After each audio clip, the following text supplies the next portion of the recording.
భారత ప్రధాని మోడీ గారు ఇండోనేషియా ప్రెసిడెంట్ ప్రబోవో సుబియాంతోను కలిశారు. జూలై 8 వరకు ఈయన అక్కడే ఉంటారు. ఇండోనేషియా ఇండియా మధ్య 20 MOUలు సైన్ అయ్యాయి. Why Indonesia? అక్కడికి ఎందుకు వెళ్ళారు? సౌత్ ఈస్ట్ ఏషియన్ కంట్రీ వల్ల మనకేంటి, భారతీయులకు వచ్చే లాభం ఏంటి అంటే చాలా సింపుల్గా విత్ మ్యాప్స్ ఎక్స్ప్లెయిన్ చేస్తా. నా కాంటెంట్ నచ్చితే వీడియోను లైక్ చేయండి. 1945 తర్వాత కోల్డ్ వార్ సమయంలో ఆ దిక్కునుంటావా లేదా ఈ దిక్కుకు వస్తావా అని చెప్పి యుఎస్ఏ ఆధ్వర్యంలోని క్యాపిటలిస్టిక్ అండ్ డెమోక్రటిక్ సిద్ధాంతాలు, సోవియట్ రష్యా ఆధ్వర్యంలో కమ్యూనిస్టు సిద్ధాంతాల మధ్య యుద్ధమే జరిగింది. ఆ టైంలో ఇండియా డెమోక్రసీ అయినప్పటికీ మనం న్యూట్రల్గా ఉంటూనే సోవియట్ రష్యాపై సోషలిస్టిక్ సిద్ధాంతాలపైనే టిల్ట్ అయి ఉన్నాం. But Philippines, Malaysia, Singapore and Thailand వంటి దేశాలు యుఎస్ఏతో కలిసి ఆసియాన్ అనే ఒక గ్రూప్ను 1967లో స్థాపించాయి. ఇండియా కొంచెం సోవియట్కు ఫేవర్గా ఉండేది కాబట్టి మనం ఆసియాన్లో జాయిన్ అవ్వలేదు.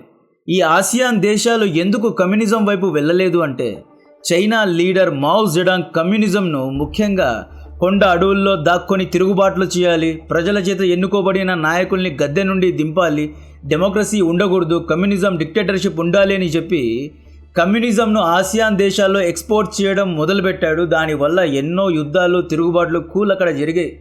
సో చైనా అగ్రెషన్ నుండి తప్పించుకోవడానికి వీళ్ళు యుఎస్ఏతో చేతులు కలిపారు.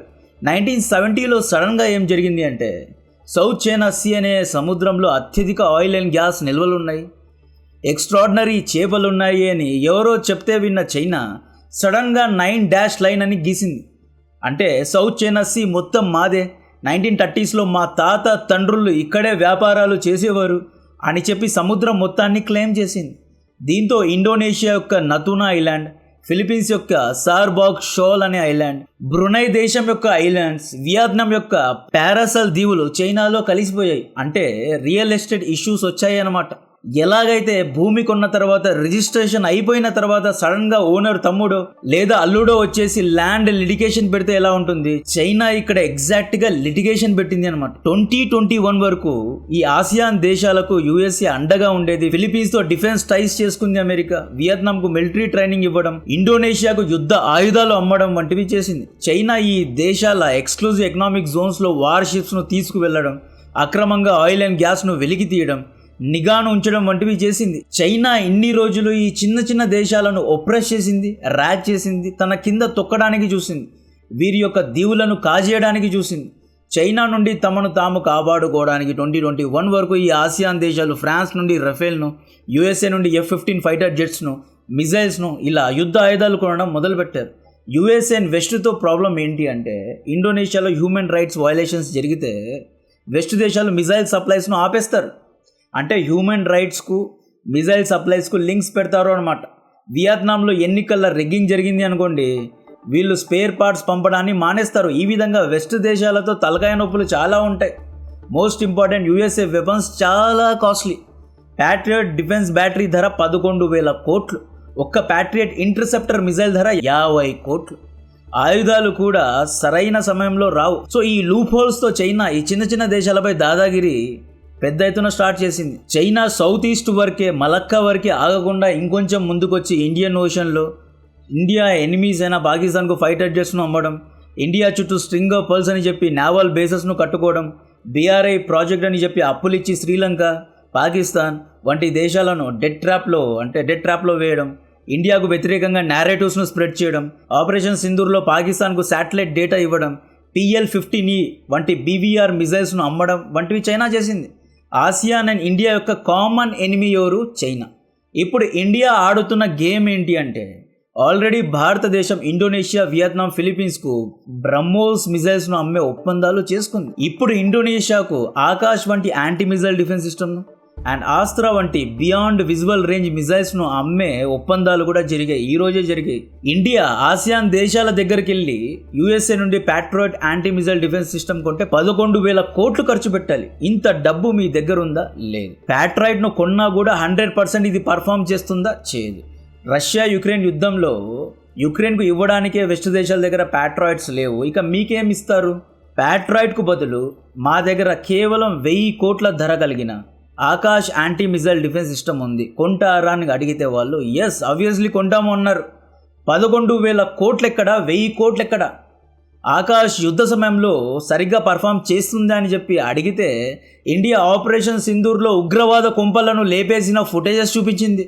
ఆకాష్ ఎలా టర్కీ యొక్క బేరక్తార్ డ్రోన్స్ను, చైనా యొక్క PL-50 మిజైల్స్ను అడ్డుకుంది అనే ఫుటేజెస్ను చూపించి ఇది వార్ టెస్టెడ్ వెపన్ అని చెప్పి అమ్మింది. PM మోడీ గారు వియత్నాం, ఇండోనేషియా, ఫిలిప్పీన్స్ వంటి దేశాలకు వెళ్ళి USA, యూరోప్ దగ్గర మీరు 70-80 కోట్లు పెట్టి ఒక్క మిజైల్ కొంటున్నారు. వెస్ట్ ఇచ్చే మిజైల్స్ చాలా బ్యాక్వర్డ్ టెక్నాలజీ కలిగి ఉన్నవి. ఈ మిజైల్స్ను ఈజీగా చైనీస్ టెక్నాలజీ ఇంటర్సెప్ట్ చేయగలదు. మా దగ్గర బ్రహ్మోస్ అనే ఒక రాక్షసి ఉంది. ఈ మిజైల్ యొక్క ధర కేవలం 40 కోట్లే. డిస్కౌంట్లో 30 కోట్లకే ఇస్తాము, కొంటారా అని అడుగుతున్నారు. Yes we love to buy అంటున్నారు. బ్రహ్మోస్ మాకు కావాలి అంటున్నారు. కట్ చేస్తే 2022లో ఫిలిప్పీన్స్ $370 మిలియన్ ఖర్చు పెట్టి బ్రహ్మోస్ కొన్నది. 1000కి పైగా ఐలాండ్స్ ఉన్న ఇండోనేషియా $630 మిలియన్ పెట్టి బ్రహ్మోస్ కొన్నది. వియత్నాం $800 మిలియన్ పెట్టి బ్రహ్మోస్ కొన్నది. ఈరోజు మళ్ళీ ఇండోనేషియా ఇంకా కొన్ని బ్రహ్మోస్ను పంపేయండి అని చెప్పి ఆర్డర్ పెట్టింది. థైలాండ్, సింగపూర్, మిగతా దేశాలకు కూడా బ్రహ్మోస్ కావాలంట. Everybody is interested. ముఖ్యంగా ఆకాష్ యాంటీ మిసైల్ డిఫెన్స్ సిస్టంపై వీళ్ళు చాలా ఇంట్రెస్టెడ్గా ఉన్నారు. ఇండోనేషియా ప్రెసిడెంట్ ఇండియన్ వెపన్స్ యొక్క బ్రౌచర్ చూసి ఆస్త్రా మిసైల్ అంటే ఏంటి అని అడిగాడు. ఆస్త్రా MK1 ధర 8 కోట్లు. మీ పాత సుఖై విమానాల్లో దీన్ని ఇంటిగ్రేట్ చేసి ఫైర్ చేసుకోవచ్చు. ఇది బియాండ్ విజువల్ రేంజ్ మిసైల్స్. 150 కిలోమీటర్ల దూరంలో ఉన్న చైనా రాడార్స్కు చిక్కకుండా మ్యాక్ 4 స్పీడ్లో చైనీస్ షిప్స్ను లేపేస్తాయి. కొంటారా అని అడిగాం. ఎస్ వి వాంట్ ఆస్త్రా అంటున్నారు. ఇంత చీప్గా 8 కోట్లలో ఒక మిజైల్ వస్తుంది అంటే వై నాట్ అంటున్నారు. ఆస్త్రా కొనే డీల్లో కూడా ఈరోజు సైన్ చేశారు. ఇక్కడ ఇండియా చీప్ అనకూడదు. లాస్ట్ వీడియోలో నేను నోరు జారి చీప్ ఇండియన్ వెపన్స్ అని చెప్పా. చీప్ అనకూడదు. ఇక్కడ India affordable and most efficient వెపన్స్ను ఆసియాన్కు ప్రొవైడ్ చేస్తోంది. ఆసియాన్ ఒక $630 బిలియన్ డిఫెన్స్ మార్కెట్ను క్యాప్చర్ చేయడానికి ట్రై చేస్తోంది. సెకండ్, చైనాకు ఏషియాలో ఉన్న ఇన్ఫ్లుయెన్స్ను తగ్గించడానికి ట్రై చేస్తోంది. మనం ఆసియాన్కు బ్రహ్మాస్త్ర అంటే బ్రహ్మోస్ అండ్ ఆస్త్రా మిజైల్స్ను అమ్మి బ్రహ్మాస్త్రలాగా నిలబడ్డాం. ఆసియాలో బ్యాలెన్స్ ఆఫ్ పవర్ను మెయింటైన్ చేస్తున్నాం. ఇండోనేషియా యొక్క నాటునా ఐలాండ్లో రేపు దినాన చైనా ఆక్రమించడానికి ట్రై చేస్తే చైనా షిప్స్ను లేపడానికి బ్రహ్మోస్ చాలు. బ్రహ్మోస్ అనేవి super sonic cruise missiles, 300 kilometre range, Mach 3, Mach 4 speed. భూమికి అంటే సముద్రం యొక్క సర్ఫేస్ పైనుండి కేవలం 50-100 మీటర్ల ఎత్తులో వెళ్తుంది. చైనీస్ రాడార్స్ తల కిందులుగా తపస్సు చేసిన బ్రహ్మోస్ను ఇంటర్సెప్ట్ చేయలేవు. నూర్ ఖాన్ ఎయిర్ బేస్నే లేపేశారు. HQ-9 యాంటీ మిసైల్ డిఫెన్స్ సిస్టమ్ను దాని కళ్ళు కప్పి 14 మిలిటరీ బేసెస్పై దాడి జరిగాయి. సర్గోదా నుండి, బౌల్పూర్ నుండి, పంజాబ్, ఖైబర్ పఖ్తూన్ఖ్వా ఎక్కడా వదలలేదు. దాదాపు 14 ప్లేసెస్పై తాండవం చేసి వచ్చింది బ్రహ్మోస్. సో ఆస్త్రా కూడా బియాండ్ విజువల్ రేంజ్. ఆస్త్రా కూడా డాగ్ ఫైట్ను అవాయిడ్ చేస్తూ 150-200 కిలోమీటర్ దూరం నుండి దాడి చేస్తుంది. పారాసల్ దీవులు, నాతునా లేదా సౌత్ చైనా సీలో ఒకవేళ చైనా వీరి యొక్క ఐలాండ్స్ను ఆక్రమించడానికి ట్రై చేసిన లేదా ఆర్మ్ ట్విస్టింగ్ చేయడానికి, మజిల్ ఫ్లక్సింగ్ చేయడానికి ట్రై చేస్తే మా దగ్గర కూడా బ్రహ్మోస్, ఆస్త్రా, ఆకాష్ ఉన్నాయి అండ్ వెస్టర్న్ మిజైల్స్ కూడా ఉన్నాయి అని చెప్పి వీళ్ళు షో ఆఫ్ చేయడానికి అంటే డిఫెండ్ చేసుకోవడానికి అఫోర్డబుల్ ప్రైజెస్లో ఆయుధాలను అమ్ముతున్నాం అన్నమాట. 2015లో ఇండియా కేవలం ప్రపంచానికి 600 crores విలువ గల వస్తువులను లైక్ స్క్రూస్, స్పేర్ పార్ట్స్, చిన్న చిన్న ఆర్టిలరీ షెల్స్ మాత్రమే అమ్మేది. ఇప్పుడు దాదాపు I think 34,000 crores of defence ఎక్విప్మెంట్స్ను మనం అమ్ముతున్నాం. ఇండియా ఎటువంటి కండిషన్స్ పెట్టదు. ఫిలిప్పీన్స్లో హ్యూమన్ రైట్ వయలేషన్స్ జరిగాయి. ఇండోనేషియా అణిచివేసింది ప్రజల్ని. ఈ లెఫ్ట్ లిబరల్ని, LGBT కమ్యూనిటీని తొక్కేశారు అని చెప్పి మనం వెపన్ సప్లైస్ను ఆపేసే పరిస్థితే లేదు. మీ జీవితం మీది, మీ బ్రతుకు మీది, మా బ్రతుకు మాది. వ్యాపారం అంతే. We don't interfere in other countries politics అనమాట. ఆసియాన్లో 60 కోట్ల జనాభా అండ్ చాలా యంగ్ పాపులేషన్ ఉంది. అక్కడి ప్రజలకు పర్చేసింగ్ పవర్ పెరిగిపోయింది. ఆసియాన్ ఇండియాకు చాలా దగ్గరలో ఉంది. But I'm very sorry, ASEAN మార్కెట్లో మనం వెళ్ళాల్సినంత లోతుకు వెళ్ళలేదు.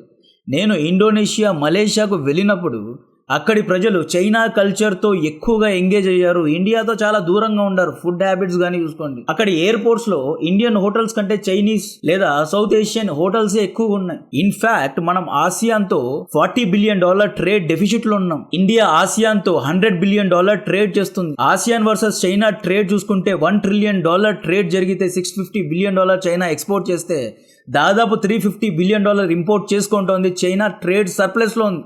ఇక్కడ క్యాచ్ ఏంటి అంటే 1967 నుండి చైనాను హేట్ చేసిన ఈ దేశాలు, సౌత్ చైనా సీలో చైనాతో లిటరలీ యుద్ధం చేస్తున్న ఈ దేశాలు గత్యంతరం లేక, ఆసియాలో ఆల్టర్నేటివ్స్ లేక చైనా నుండి వస్తువులు కొంటున్నారు. మనం చైనా యొక్క వ్యాపారంలో $500 బిలియన్ లాగేస్తే గేమ్ చేంజ్ అవుతుంది. సింపుల్గా ఆసియాన్లో మార్కెట్ ఉంది, మనం దీన్ని ట్యాప్ చేయాలి. ఇండోనేషియాకు మనం యూపీఐ అంటే డిజిటల్ పేమెంట్ టెక్నాలజీను అమ్ముతున్నాం. ఈ రోజే డీల్ చేసుకున్నారు. గుజరాత్లో semi conductor chips yearly 20 crores chips మనం ఎక్స్పోర్ట్ చేసే టార్గెట్ పెట్టుకున్నాం. ఆసియాన్ దేశాలకు ఆ చిప్స్ను అమ్మొచ్చు. ఫార్మా మెడిసిన్స్లో ఆల్రెడీ మనం తోపులు కాబట్టి ఫార్మా ప్రోడక్ట్స్ను అమ్మొచ్చు. Tejas fighter jets, Swathi riders, Dhruv helicopters, destroyers and షిప్స్ను కూడా ఆసియాన్ దేశాలకు అమ్మొచ్చు. నెక్స్ట్ సబాంగ్ పోర్ట్, ఇది వెరీ ఇంపార్టెంట్ పాయింట్. సబాంగ్ పోర్ట్లో ఇండియా, ఇండోనేషియా ఇద్దరు కలిసి జాయింట్గా నేవల్ బేస్ను అండ్ అక్కడ పోర్ట్ను డెవలప్ చేసుకుంటున్నారు. ఈరోజే ఎంఓయూలో సైన్ జరిగింది. మోంగ్లా పోర్ట్లో ఎలాగైతే చైనా జాయింట్గా పోర్ట్ కడుతోందో, మోంగ్లా పోర్ట్ నుండి చైనా సిలిగురి కారిడార్పై నిఘాను ఉంచడానికి ఎలాగైతే కుట్ర చేసిందో, మనం సబాంగ్ పోర్ట్లో ఇన్ఫ్రాస్ట్రక్చర్ను డెవలప్ చేస్తుంది. ఇది చాలా పెద్ద న్యూస్. సబాంగ్ పోర్ట్ ఎక్కడ ఉంటుంది అంటే straight of Malacca entry point ఉంటుంది కదా, గేట్ ఎంట్రీ పాయింట్లోనే సబాంగ్ పోర్ట్ ఉంటుంది. సబాంగ్ పోర్ట్ నుండి చైనాకు ఏ షిప్స్ వెళ్తున్నాయి, ఏ షిప్స్ వస్తున్నాయి అని చెప్పి మనం చెక్ చేయొచ్చు. ఇంట్రెస్టింగ్ పాయింట్ ఏంటి అంటే సబాంగ్ పోర్ట్స్ యొక్క ఆ సీ మూమెంట్స్ అన్నిటినీ గురుగ్రామ్లో ఉన్న ఇండియన్ నేవీ యొక్క ఐఎఫ్సి అంటే కంట్రోల్ రూమ్, ఐఎఫ్సి గురుగ్రామ్ నుండే ఇండియన్ ఓషన్, సౌత్ చైనా సీలో ఎక్కడ ఏ షిప్స్ ఉన్నాయి, రైట్, ఎక్కడ ఆయిల్ షిప్స్ ఉన్నాయని చెప్పి మనం నిఘాను ఉంచుతూ ఉంటాం. సబాంగ్ పోర్ట్ ద్వారా మలక్కా యొక్క సీ మ్యాపింగ్ను కూడా అక్కడ ట్యాప్ చేసుకున్నాం. అండ్ ఇండోనేషియా ఒక లైసెనింగ్ ఆఫీసర్ గురుగ్రామ్లో కూర్చుంటాడు. ఈయన ఆధ్వర్యంలో మనం సబాంగ్ పోర్ట్ దాని చుట్టుప్రక్కల ఉన్న షిప్స్ యొక్క నిఘాను ఉంచుతున్నాం. అంటే మనం మన ఫుట్ ప్రింట్స్ను ఇండియన్ ఓషన్ నుండి సౌత్ చైనా సీ వైపు తీసుకెళ్తున్నాం, అంటే ఎక్స్పాండ్ అవుతున్నాం. జియో పాలిటిక్స్ అనేది చెస్ బోర్డ్ లాంటిదండి. ఎత్తుకు పై ఎత్తులు వేస్తూ ఉండాలి, లేదు అంటే రాజు తల ఎగరడం ఖాయం. ఇక్కడ రాజు ఎవరు అంటే పిఎం మోడీ గారు కాదు, ఇక్కడ రాజు భారత ప్రజలు. ఒకవేళ మనం ఎత్తుకు పై ఎత్తు వేయలేదు, మోంగ్లా పోర్టుకు కౌంటర్ ఇవ్వలేదు, స్ట్రింగ్ ఆఫ్ పర్ల్స్ అని చెప్పి చైనా ఇండియాను చుట్టుముట్టింది. ఎందుకు ఇండోనేషియాకు వెళ్ళారు అంటే ఇన్ని కారణాలు ఉన్నాయి. 20 MOUsలో సైన్ చేశారు. బ్రహ్మోస్ ఆస్త్రా మిజైల్ యొక్క అమ్మకాలు, సబాంగ్ పోర్ట్లో జాయింట్ డెవలప్మెంట్, అండ్ ముఖ్యంగా క్రిటికల్ మినరల్స్ అండ్ రేరర్స్. ఇండోనేషియాలో పెద్ద ఎత్తున నికెల్ నిల్వలు ఉన్నాయి. ఈ నికెల్ అనే మినరల్ ఉంది కదా, అది ఎలక్ట్రిక్ బ్యాటరీస్ కోసం లేదా చిప్స్ కోసం వాడతారు. కాబట్టి ఇక్కడ ఇండోనేషియాతో వ్యాపారాలు చేయడానికి మనం ట్రై చేస్తున్నాం. IIM Bengaluru international campus setup in Indonesia అంటున్నారు. దీని గురించి నాకు క్లారిటీ లేదు. మేబీ IIM క్యాంపస్ కడుతున్నారో ఏమో తెలియదు. నెక్స్ట్ యూపీఐ డిజిటల్ పేమెంట్స్ యొక్క ఇంటిగ్రేషన్, అంటే మనం ఇండోనేషియాకి వెళ్ళినప్పుడు అక్కడ డైరెక్ట్గా మన గూగుల్ పే, ఫోన్పే, పేటిఎం, మన యొక్క ఫోన్పే నుండే అక్కడ డైరెక్ట్గా ట్రాన్సాక్షన్ చేయొచ్చు. అండ్ ఇది చాలా పెద్ద పాయింట్ అండి. యాక్చువల్లీ యూపీఐను ఇంటిగ్రేట్ చేస్తున్నాము అంటే ఇండైరెక్ట్లీ డాలర్ను డిచ్ చేస్తున్నాము. ఉదాహరణకు దుబాయ్కు వెళ్ళాలి అంటే హైదరాబాద్, బెంగళూరులో కొంతమంది ఏజెంట్స్ ఉంటారు. అక్కడ మనం రూపీస్ను డాలర్స్గా కన్వర్ట్ చేసుకొని కొంత డబ్బు పెట్టుకొని వెళ్తాం. మళ్ళీ దుబాయ్లో కూడా ఎక్స్చేంజ్ చేసుకుంటాము అండ్ కొంత క్యాష్ పెట్టుకుంటాం, రైట్. బట్ ఇప్పుడు అది అవసరం లేదు. మన మొబైల్లోనే డైరెక్ట్గా ఇండియన్ రూపీనే ఉంటుంది మన అకౌంట్లో, డాలర్తో కన్వర్ట్ చేసే అవసరం లేదు. ఇండియన్ రూపీ ద్వారానే హోటల్స్లో ట్రాన్సాక్షన్ చేయొచ్చు. ఇండియా ఏం చేస్తోంది అంటే Dubai, Singapore, Thailand, Indonesia, ASEAN దేశాల్లో ఉన్న బిజినెసెస్ ఉంటాయి కదా, వారికి QR కోడ్ ఇచ్చేస్తోంది. ఈ QR కోడ్ను స్కాన్ చేసి డైరెక్ట్గా నేను డబ్బులు పే చేయొచ్చు. ఒకవేళ ఇది ఒక మూమెంట్ లాగా, అంటే ఇండియాలో ఎలాగైతే చిన్న వెజిటబుల్ షాప్లో కూడా యూపీఐ ఉందో, ఈ విధంగా ఈ మిగతా దేశాల్లోని అన్ని చోట్ల యూపీఐ ఉంది అంటే డెఫినెట్గా దీనిపై శాంక్షన్స్ పడతాయి. అమెరికా దీనిపై విరుచుకుపడడం ఖాయం. అండ్ ఇది యూపీఐ డైరెక్ట్గా పెద్ద ఎత్తున అని చెప్పడం లేదు, లైక్ టూరిజం విషయంలో డాలర్కు చెక్ పెడుతుంది.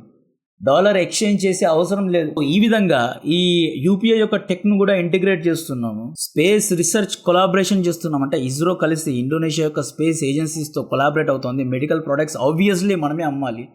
Agriculture and tech week seed like agriculture products యొక్క ఎక్స్పోర్ట్స్, డిజాస్టర్ మేనేజర్ ఇవన్నీ disaster management, Indian navy training ఇవ్వడం, ఇండోనేషియాలో ఎర్త్క్వేక్ వస్తే మనం వెళ్ళి సహాయం చేయడం, లైక్ సీపై ఎలా నిఘాను ఉంచాలి అనే ట్రైనింగ్ ఇవ్వడం, ఇలాంటి బేసిక్ ట్రైనింగ్స్ ఎప్పుడూ మనం ఇస్తూనే ఉంటాం. ఎంఓయూలో సైన్ పెట్టారు, దీనికి అర్థం ఇది ఇంప్లిమెంట్ అయిపోయింది అని కాదు. ఎంఓయూలో సైన్ పెట్టడం అంటే ఇంప్లిమెంటేషన్ కాదు, but we're going towards the development అనమాట.